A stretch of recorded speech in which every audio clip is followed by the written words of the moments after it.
Welcome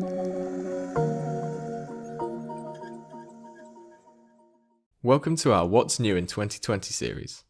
I'm Tom and I'll take you through the updates for simulation beam elements. Thermal stresses can cause deformation. Accounting for this is critical on high precision equipment, like the positioning structure for the cutting nozzle on a water jet.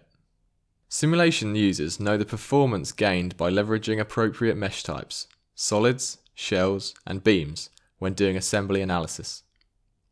With SOLIDWORKS Simulation 2020, you can now apply temperature constraints to beams. These can be applied to both beam bodies and joints in the static study. Also new in 2020, thermal studies now support beam elements.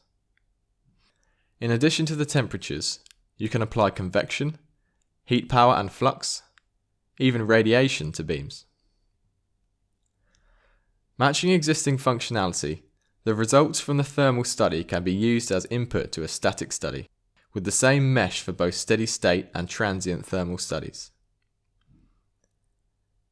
This new functionality in SOLIDWORKS Simulation 2020 provides a comprehensive thermal analysis to your most critical design requirements.